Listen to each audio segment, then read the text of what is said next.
Hey guys, welcome back. This is the continuation of color and light.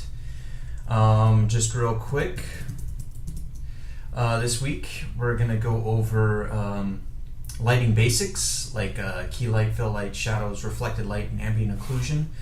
I'm going to touch a little bit on the relationships of color, specifically how different color light sources affect local color of objects. And just the idea that certain colors under certain lighting circumstances react strongly or weakly. So let's get going. So I got this little demo set up. Bear with me. This is kind of basic, but you know it bears mentioning. So I'll also go over a couple of little tips or process things that I use in Photoshop a lot. First of all, let's just real quick, I'm not going to use any fancy brushes or anything. Most of the time you'll see me using like an airbrush. Fancy brush strokes aren't really what we're concerned about with this part. It's not to say don't pursue that later on, but for this class, you're just worried, just worry about color and light. Don't worry about making it look super awesome brushstroke style. That'll come later. It's just you want to understand the principles that are going to be happening. So I've made a selection on a new layer. I've got a whole bunch of layers because I got something set up for you, but this new layer selection, oops, I filled it with the wrong color. Nope. Let's fill it with a medium gray. So we got that filled. Now, if I want to draw or paint on this layer some more, let's use a color that's a little more easily identifiable. Let's say, I want to paint along this edge to get like a nice, for whatever reason, it's a red shadow. See how I'm going outside of the edges?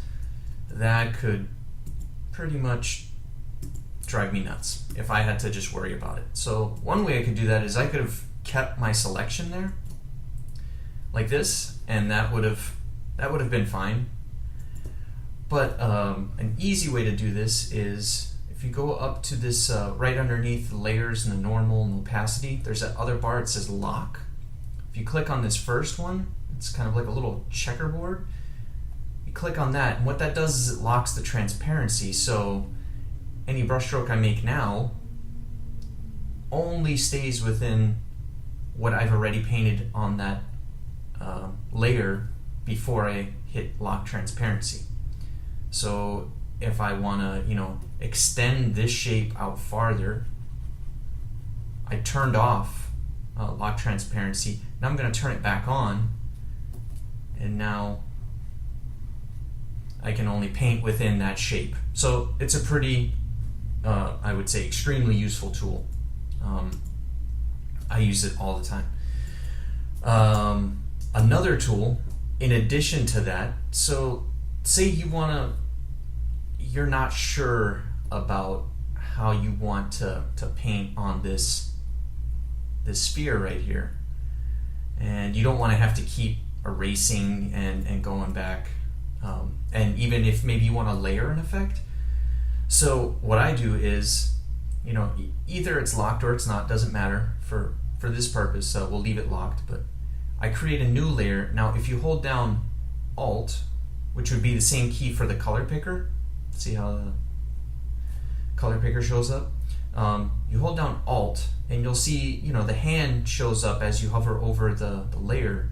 But if you go between the layer you just created and the layer with the circle, see how it changes to that little kind of like circle thing? Kind of looks like a lock, but it's not supposed to be. If you click on in between those two, you'll see that the thumbnail moves slightly over, and you'll see this little arrow pointing down. That means this layer is using the layer beneath it, the circle layer, as a transparency guide. So it's kind of like what we did with locking the transparency up here, except now we have a whole another layer. And so I can say, well, I like that line there. Maybe I want to do another line here, but I'm not sure. So we'll turn that off, turn it on. Maybe I like it. It works, whatever. So those are two of the many ways that you can kind of easily confine painting to a shape, so you don't have to keep worrying about the edges. Okay? So you'll see me use a lot of that, and I'll call it out periodically, but just wanted to throw that out there. It's, again, I can't stress how useful this tool becomes. I mean, even if you're doing, quicker paintings that are looser, maybe sometimes you want to work in a specific area without having to worry about the edges. It's a really handy tool. So that being said, let's jump to lighting. So the first thing up we have is, well, this is basically what you would see with no light. It's dark. There's light is basically how we see things. Light comes from whatever the light source is, hits an object and bounces back to our eyes, and we're able to, in a lot of cases, we're able to differentiate color, but that's basically how it works. Light moves from the light source, hits an object, reflects back. You're going to hear me use an analogy about tennis balls a lot, and light pretty much acts like you're throwing a ball against a surface, but we'll get into that in a second. So with no light, we have a completely dark scene. Let's add a light. Let's say that there's a floor plane on here. If we add a light, we kind of get something like that, Well, but this class is about color and light, and it'd be pretty boring if we painted just a floor. So what I've done is I made a layer and I made a sphere, much like I did earlier with the selection tool, and I filled it with gray. You see over here this little lock? It's because I locked the transparency. So you want to make sure that you push down on the lock transparency button, and this little lock shows up. So now, if I paint on this layer, which I'm actually not going to do, but I'll do it for demonstration, it stays within the ball. That way, we don't have to worry, we don't have to worry about keeping in the edges. We're just worried about the effect of light and not so much the drawing. Okay? So, we got this ball here, and we have a light that's affecting the ground, but it's not really affecting this ball. So what do we call this light? Well, in most cases we call this the key light, or the main light source. Okay? What happens with the key light? Well, usually it's the most intense light in the scene. That's why it's the key. It's the light that basically dominates the scene. What happens in this area, or what happens because of the key light? Well, one of the things that can happen is a highlight can happen, which would happen the point closest to the light source. So let's just say that our light source is kind of coming in this general direction. Maybe it's a little pointing back in space a little, so away from us. So what's it going to do? Well, we've been alive for a while, so we kind of know what's going to happen. We have a rough estimate. So the side closest, right here, it's going to get a little lighter, right? Because we got the light source here. If this was a shiny material, you might get a little bit of a highlight there. Again, the highlight will happen closest, the point closest to the light, highest point capturing the light. So this is actually a reflection of the light source. Okay. What else is going to happen? Well, we're going to get what's called a form shadow. Probably move this over just a wee bit. Well, we'll just pretend that it's kind of in the same area. So a form shadow. Well, what's a form shadow? By definition, the form shadow is the form turning away from the light. So you're going to kind of get just this, at least on a sphere, you're going to get this nice gradation from it's in the light, the form is turning away from the light, so it's getting slightly darker until it's all the way out of the light and you're in shadow, hence the form shadow. Okay? We kind of got this sphere, and it's looking like a sphere now because we have the light side, the highlight, and the shadow. So this sphere is reacting to the light, and this ground plane is reacting to the light, but there's no interaction between the two. It's almost as if the sphere isn't actually in the scene, or it's not touching the ground. So we can fix that really quick just by putting in a drop shadow, or a cast shadow. Been using Photoshop way too long. A cast shadow is basically a shadow cast by one form onto another. So I did this earlier, and it kind of sticks to the ideas of a cast shadow. I mean, it may not be perfect, but we're just saying that the light, as the light rays pass,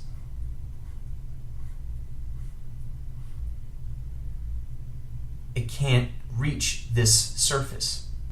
If we only had one light source, this would basically be our setup.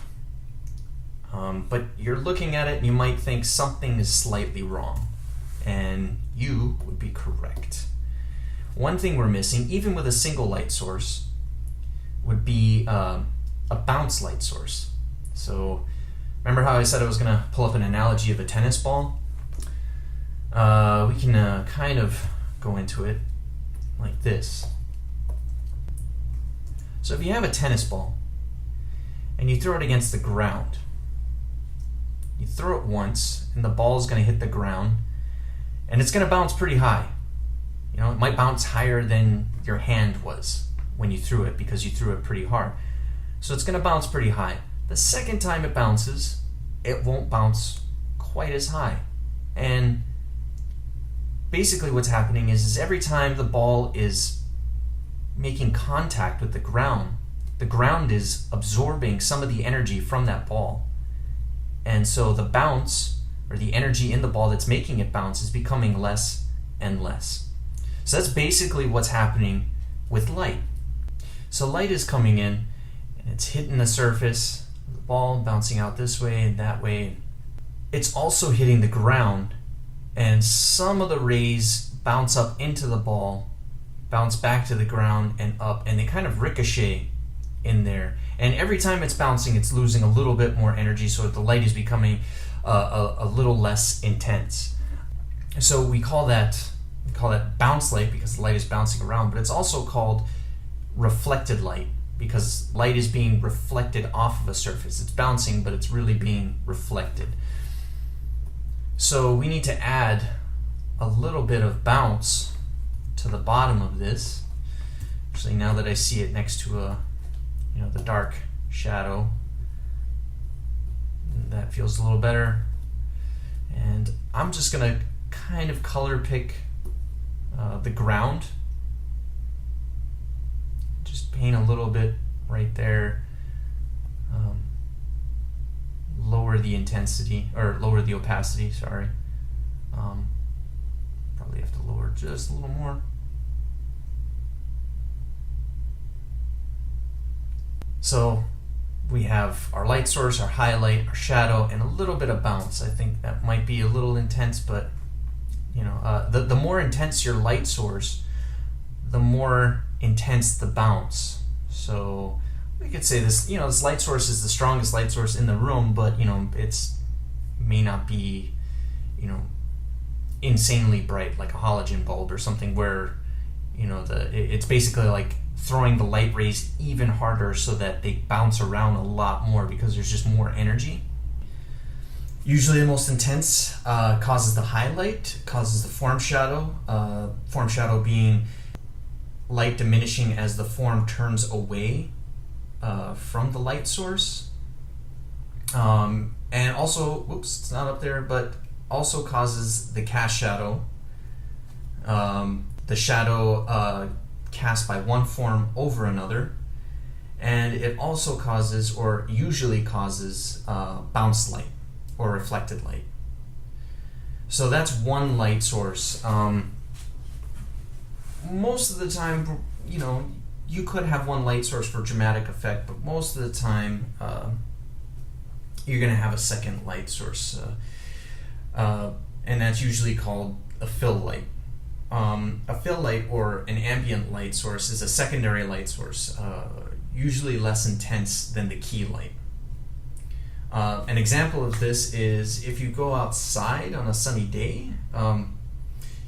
If we could think of the sun as the key light and the sky as our fill, the sky is actually giving off light, so the shadow side of the building is actually the side that the key light is not affecting. The sun's not affecting the shadow side, but the fill light is.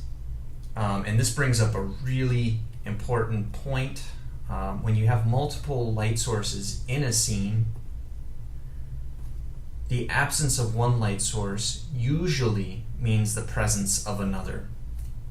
Okay? So wherever the sun is not hitting, the skylight is probably filling that up, unless it's blocked from the light source or from the sky in some fashion. Okay? Just kind of taking that a little further, when the sun casts a shadow, the skylight fills the shadow with a less intense light. Because the light is less intense, the shadow, or the fill light, is less bright. This also goes for bounce light, since it might be occupying an area created by the form shadow. This is why in order to have believable light interacting with objects, we kind of need to understand what the light is doing and how it's affecting the environment. A simple way to think about this is if you're in a room with two people and one of them's yelling and the other one is whispering, the whole time that the person yelling is yelling, you're not going to be able to hear the person whispering. But in those instances when the person yelling pauses, you might hear that person whispering. So light is kind of the same thing. The sunlight would be the louder of the two, and the skylight would be the quieter of the two. So the fill light. Again, usually less intense, and like we were talking about, fills most areas, not occupied by the key light. So let's add some fill light into this. You'll notice that I'm constantly, I'll do that again. I created a new layer and I'm holding down that same key, which brings up the color picker, Alt, and I'm hovering in between the layer I just created and the layer beneath it, and it's parenting to that first sphere layer that I had. See it there? Again, start building up the lights. So kind of a good rule of thumb is most of what's in the shadow side is not going to compete value-wise with what's in the light side. It really can't unless the fill light is another key, which in this case it's not. Just think of it as things in the shadow side will never be quite as bright as the light side. Sometimes they may come close in some instances, but general rule of thumb, it's the shadow side will always be darker. So we're just going to pick a slightly lighter color there. So yeah, there we go. We got a little bit of fill light hitting the object, but the fill light is also hitting the cast shadow. It's going to be filling up the cast shadow, much like on a sunny day when that blue skylight is filling up the shadows cast by the sun. So I'm going to go down to this layer down here that is my my cast shadow. I'm going to add a layer above it, and I'm going to hold down Alt again. Can't tell you how much I use this. hover in between the two and click, and so the thumbnail's moved over a little and you see the little arrow going down. And I'm going to use the same color and kind of paint in to this area. Maybe not that bright. That's kind of okay. So we just inadvertently kind of created something that we'll want to make note of, and that is we just created a core shadow. With the two light sources, there's actually a slightly darker band right here, and that's what's called the core shadow, and that's where the fill light and the key light aren't quite reaching this area.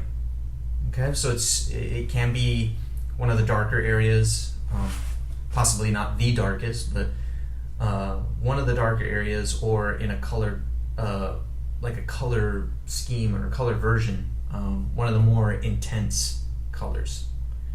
Okay, so we got our light side, we got our fill light, affecting both the. It's going into the form shadow caused by the key light, and it's also going into the cast shadow caused by the key light. Something kind of doesn't look right, and that brings us to one of the last parts of this demo, which is ambient occlusion, or the contact shadow.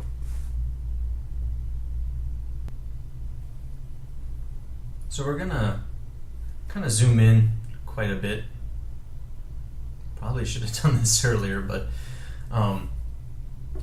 most of the times when I'm painting, I stay zoomed out, or I try to. So ambient occlusion, there are certain areas that are so much out of either light source that by the time light eventually gets them, if it actually does, it's been bouncing around so much that it's so weak it's almost gone. Some people call this the contact shadow. A good way to illustrate this is if you put your hand on a surface that's not emitting light, like a table, you'll notice like a dark area right where your hand meets the table, and it quickly fades out from that point of contact. And that's just the light rays bouncing around and not really kind of being able to get back into that little crevice. Going back to the tennis ball idea, if you throw a ball at a wall in a little room, this might be helpful if I illustrate this, but say you got this little room, and like maybe a little box or something, and you throw a ball and it hits off of this, and then it hits off of that, and it hits off of this, and it bounces back. It's going to keep ricocheting, but you'll notice that unless you throw it directly at the corner, it won't hit the corner. So a clear illustration of this is, let's zoom in like 1,000%. If we throw the ball, and most of the balls are being thrown directly at this point, they're all just bouncing right off, and they're kind of, unless you hit that corner directly, they're missing this area. So this area right here is going to be darker. I mean, that's a really extreme case of it, but I've noticed that actually really helps to sell. If you play it up, even exaggerate quite a bit, it really helps to sell a painting being a little more real. And I guess it's just that we've been conditioned after so much, 3D renders and whatnot, to kind of look for that. I mean, again, it could easily become a gimmick, so don't do it too much, or don't exaggerate it too much. So I'm going back in, this is my cast shadow layer.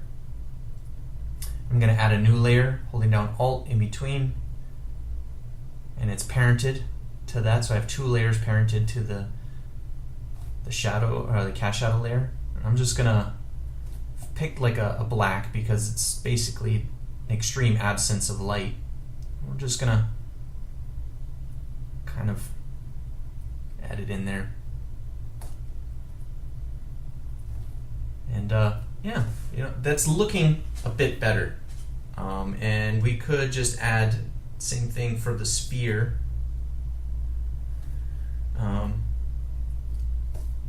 Same thing with a little black, and it's going to fade off pretty quick on the sphere. But I think that that gets there. That does the job of selling it. If we zoom in, we can see the painting and all that stuff. But if we zoom out, it looks fairly believable. I mean, yeah, we have played it up just a little bit, but slide it around just a little to see if I can get a little better, because my painting's not that good. Yeah, so that right there is ambient occlusion and contact shadow. Again, this small, seemingly innocuous thing, it plays a really big role, and I think in combination with all the others, all the other elements, fill light and key light, core shadow, it's one of those pieces of the puzzle that if it's not there, you kind of get the idea of what's happening in the picture, but having all the pieces of the puzzle there is better than not having them all. I know that was super deep, but and so what I've done is I've done a couple of other just quick versions, and pull those up right now. This is kind of like an ambient light setup, and this is a weak light source, not really too intense. That you'll notice that the ground is slightly lighter than the wall back here.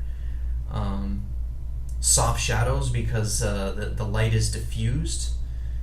There's no real strong direction to it. It's just kind of a hazy, if I just do a little drawing,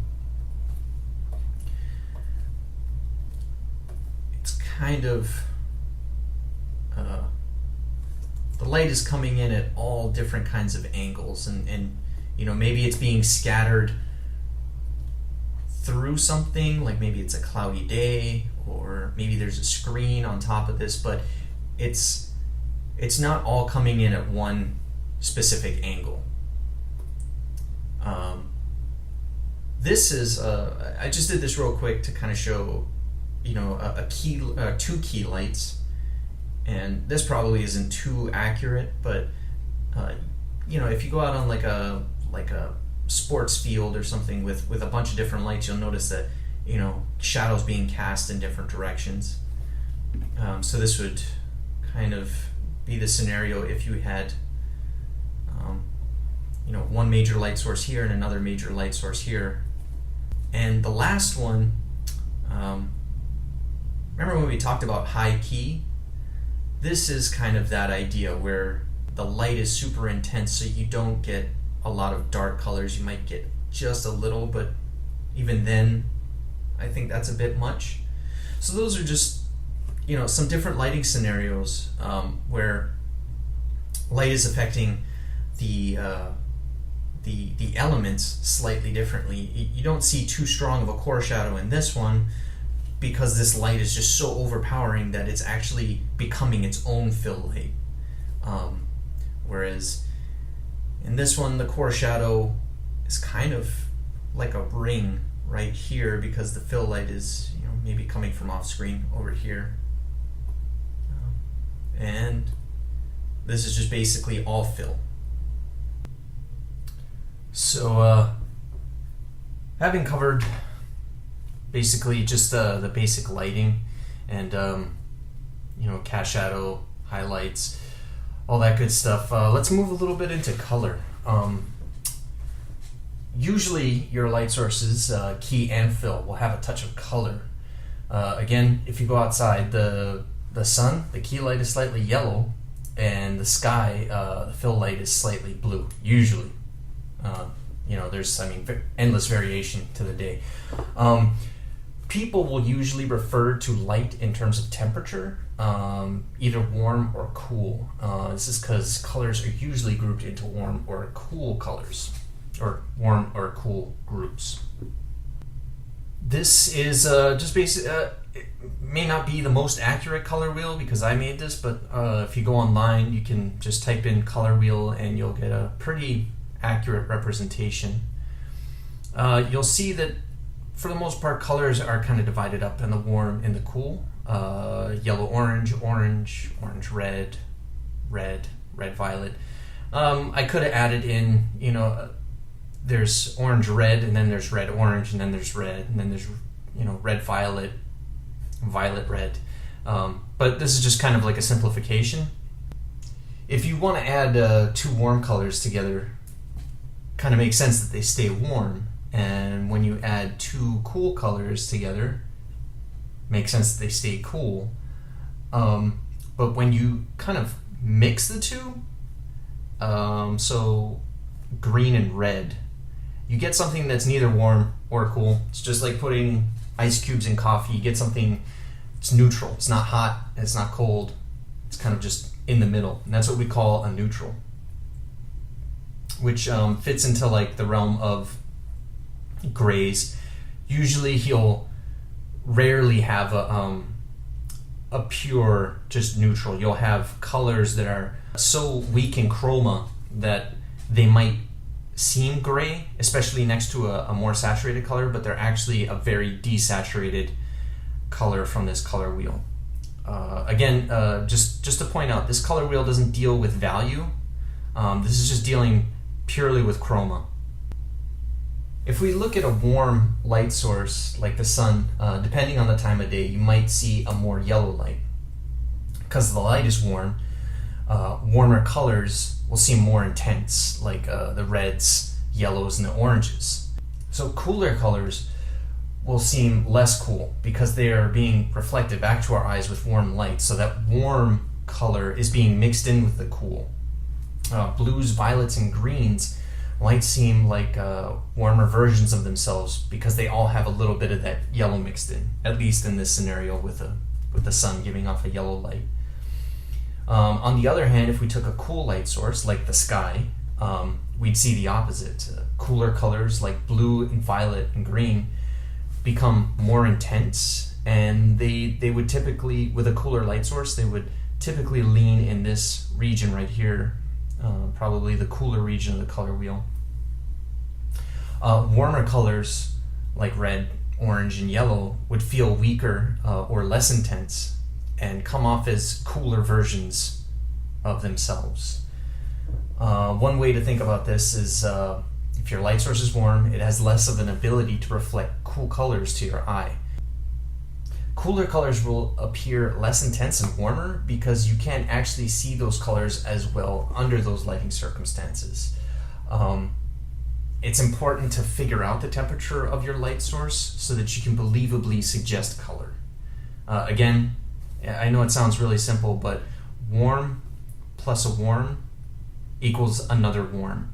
May not be as warm as it was before, but it's still within the warm range. It's still on this side of the color wheel. Cool plus a cool will still be somewhat cool. It never really crosses the threshold of warm to cool. But a cool plus a warm, again, you're kind of canceling each other out, and that's when you get a neutral. Okay? A less intense version of a color.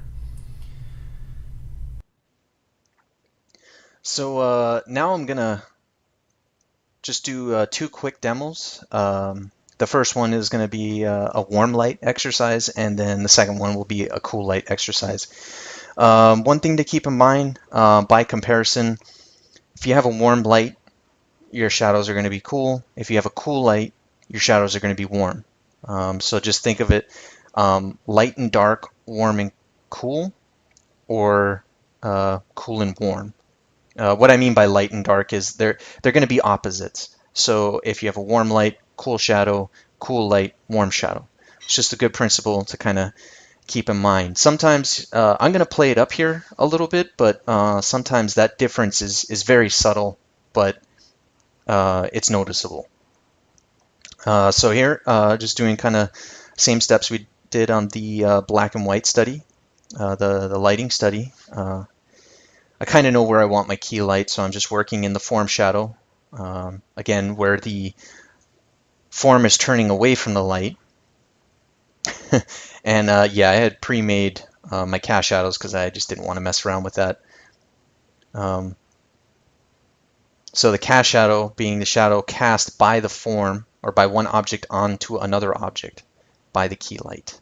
Now I'm just going to quickly just put in a little key light. So this is going to be a warm light. And this is just, again, for me to kind of remember the general direction. May not be perfect, but that's okay. So I'm doing the same process where I add a layer and then I parent it to a layer beneath. Right now what I'm doing is I'm adding the light to the ground plane. What I did was I picked the neutral gray, the local color of the ground plane, and you see a little bit of lag. And what I did was in the color picker, I tried to think in terms of, okay, what's happening to this color? It's getting lighter, and then it's getting warmer. And because it's a neutral gray, it easily picks up the color of that key light. So I just kind of moved it more towards basically in the family of yellow, orange. And so now I'm painting in the light affecting the surface of the red sphere. Again, I picked the local color of the red sphere, and then I moved it lighter and warmer. I mean, that's basically what's happening. You have a light source, so the light is making your object brighter. So you wanna increase or lighten the value, and depending on the light source, whether it's warm or cool, it has to do that it has to either warm or cool the surface or the local color. So you'll see me struggle a bit with the blue because I'm basically crossing that threshold of warm to cool. I mean, technically I'm not crossing it, but it is a warm blue. And so if that sounds confusing, mixing it or trying to get the right color to say that is just as difficult. Yeah, for whatever reason, I have a lot of trouble trying to find this color, and you'll see me erase it a couple times. And what I'm trying to think of is, okay, if I have a yellow light, what is going to happen to that blue color when it comes back to my eye? I know that there's not a lot of blue in a yellow light. So when it bounces back to my eye, there is less blue in those, that reflection. So I'm trying to take out the blue, add in the yellow, and it's just not working. I think what I end up doing is I just kind of take out the blue. I'm adding orange, which is a complement, and so I'm neutralizing the blue. And I think I'm okay with this for now. Going into the adding the fill light. And so because I have a warm key light, my shadows are going to be cool. And so what I'm doing is I'm playing that up. I'm making the fill light slightly blue. And I'm going to try and see how that blue affects the surface. So you see I color picked the red in the shadow. And what I'm going to try and do is I'm moving it lighter and cooler. And I'm going to test it out. And I don't think that works too well. So moving it even cooler and less saturated. And I think I might let that go for now. So what's going to happen to the blue? Well, it's not going to be as light as the, see, I just erased it. It's not going to be as light as the light side, but it's definitely going to be cooler. So these are two things that I'm juggling to try and get the right color in there. And you'll notice we got that that little spot where the fill light and the key light don't cross, and we have little core shadows happening there.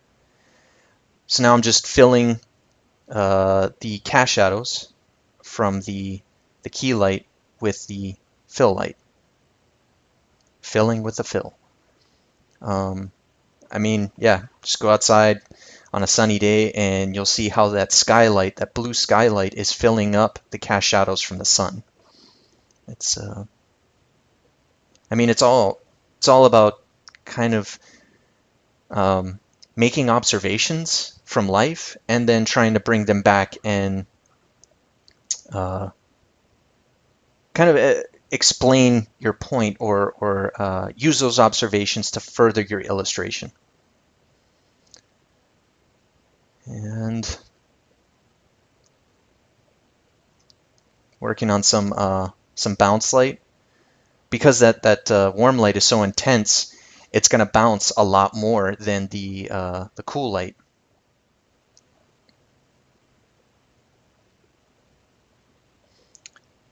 So just trying to get the right intensity of that light coming up. And you'll notice I just color picked the ground because I think at this point the temperature shift is somewhat negligible, meaning you might not see it too much, but for the purposes of this demo, it's, I think it works just fine. So yep, I keep zooming out, and zooming out is just kind of like an easy way to kind of take in the whole image and see if the light is working in a believable fashion. And I think, there's always, room that you could improve. I could probably lighten the cast shadow slightly, but for right now, I think they're okay. Right now I'm trying to, I'm second guessing that color that I have on the blue sphere. So yeah, and I just canceled it. I think that works. It's a very desaturated blue, and it's warmer than it used to be.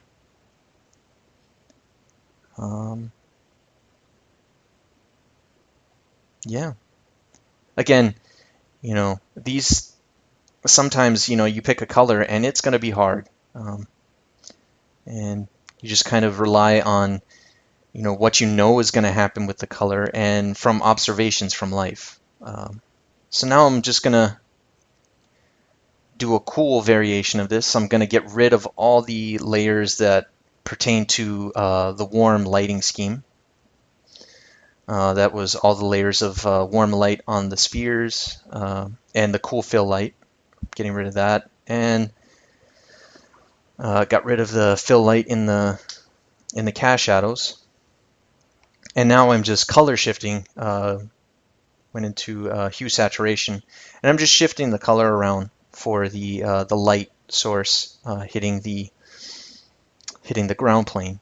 And I'm gonna change that little light icon. I'm gonna change the color of it in just a second.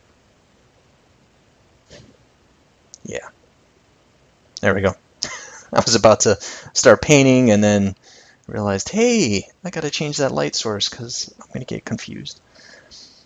You don't have to put the light source in your homework, but I just put it in there to kind of let you know where the light source is, and to also, kind of remind myself.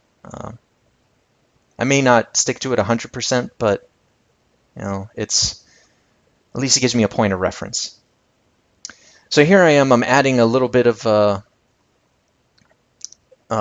lit side to the blue sphere, and I don't know why, but red is an easier color for me to move around. And you'll see that what I did was the cool light is hitting the surface of the red sphere, and it just that red color is losing so much intensity because there's just not a lot of red in the wavelengths of that light. So you really desaturate it and bring the intensity way down. It's still warm in comparison to the light side of the blue sphere, but as far as the shadow side of the red sphere, it's pretty cool. Again, cool light, warm shadow.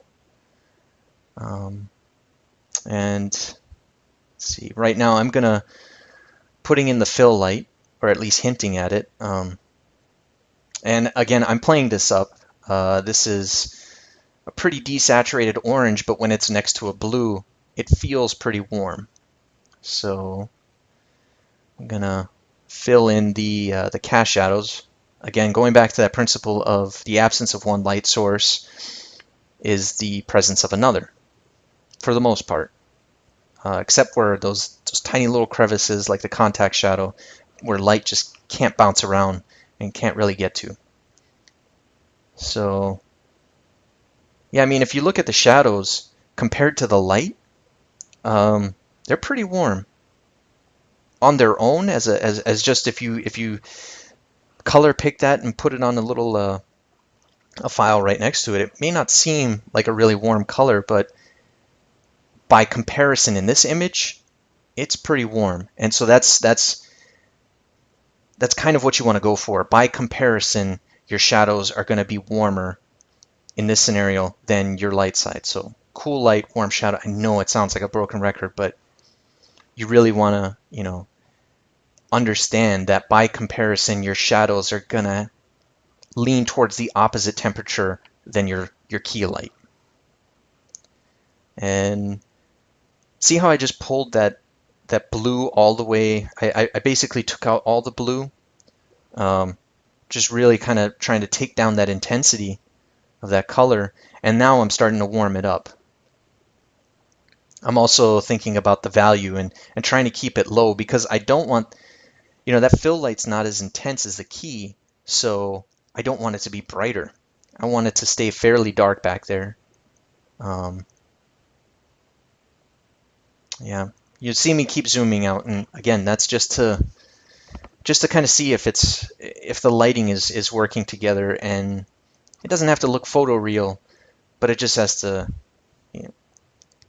I guess the rule of thumb is if it looks wrong, if you can, looking at a thumbnail or looking at it zoomed out, if it looks really weird, then you got to go back in and fix something. But if you kind of just look at it and you say, yep, that works, then you're good. Yeah, just adding in that bounce light. Again, I don't think it's doing too much to the local color. Even if it is, for this demo, it's not really too noticeable. You zoom out to that point, and you need just that hint of a slightly lighter value, and that it's slightly cool. And by color picking the ground plane, which is already cool, I'm kind of killing two birds with one stone there.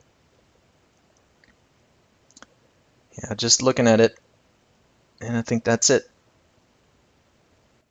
So I'm just gonna really quick kind of go through and explain how to set up your image. I've gotten a layer and I filled it with 50% gray, and you see me go over and I'm clicking the gradient tool, and I want the foreground color to transparent, and I click that first gradient. It's linear, and I'm just holding down shift while I drag that.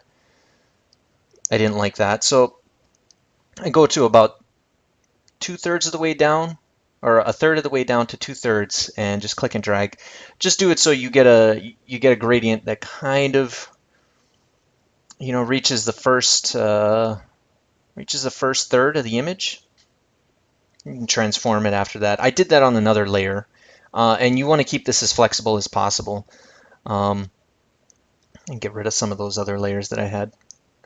And so creating a new layer, going up to the elliptical marquee, and I'm holding down shift, and I know it's a little tough to see, but shift and I drag, and that makes a perfect circle.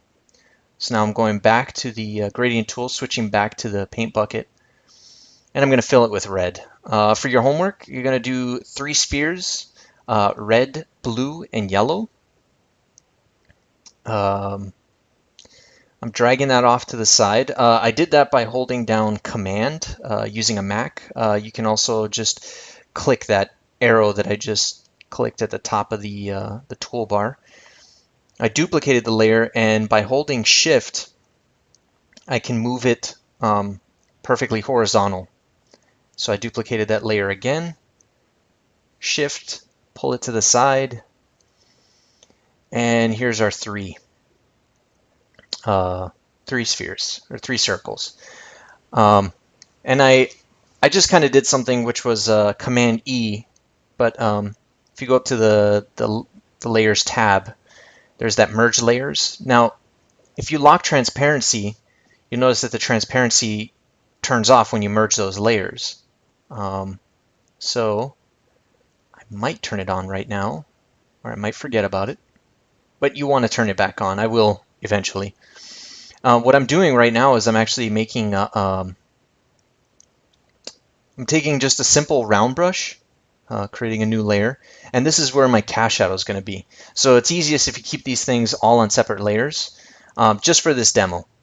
And what I did was I changed the other dynamics, and I changed opacity to just flow, and I turned that to pen pressure, and I turned the opacity off. And so now I'm just I flatten the brush, and this is just to kind of get like a ballpark of where that cast shadow is, and then transform it either Control T or on Windows, I think, and then Apple T on or Command T on a Mac. Yeah, I'm just trying to. I'm going to do the same thing where I duplicate this, so I'm kind of messing with it a little just to, try and get it into the right, looking right, I guess.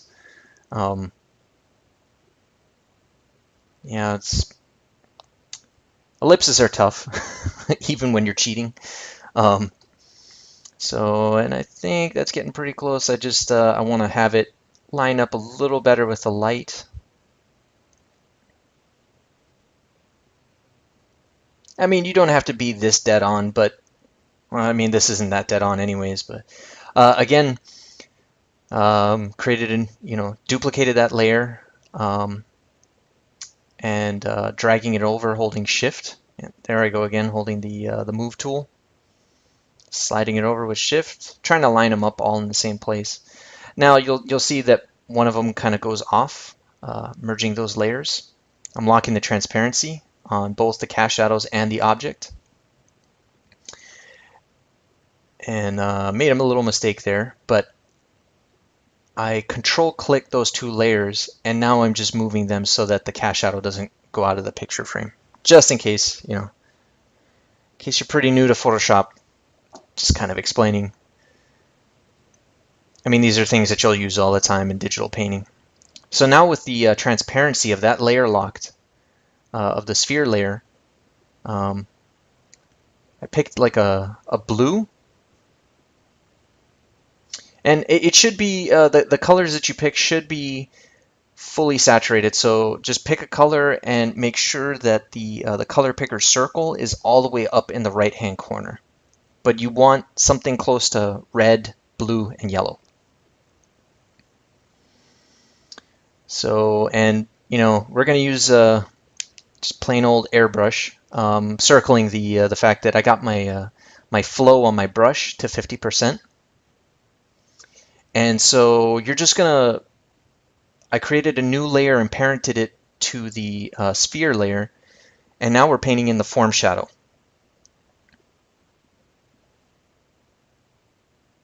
So your homework, 3 images. One of them is this basic setup. Another one is warm light, cool shadow, and then the other one is cool light and warm shadow. So I know it was a lot to take in. But if you need to watch the video again, I mean, really, this is just kind of like this is a thing that takes a while to kind of wrap your head around. So, don't get frustrated. If you need to, pull up images of certain objects in lighting situations, if you need to use Google, Flickr, whatever, I prefer you not color pick, but as long as you're starting to understand what's happening with the light, I'm super stoked. So 3 images, one this neutral light with no fill, and then warm key, cool fill, and cool key, warm fill. Each image with a red, blue, and yellow sphere. All right, see you next time.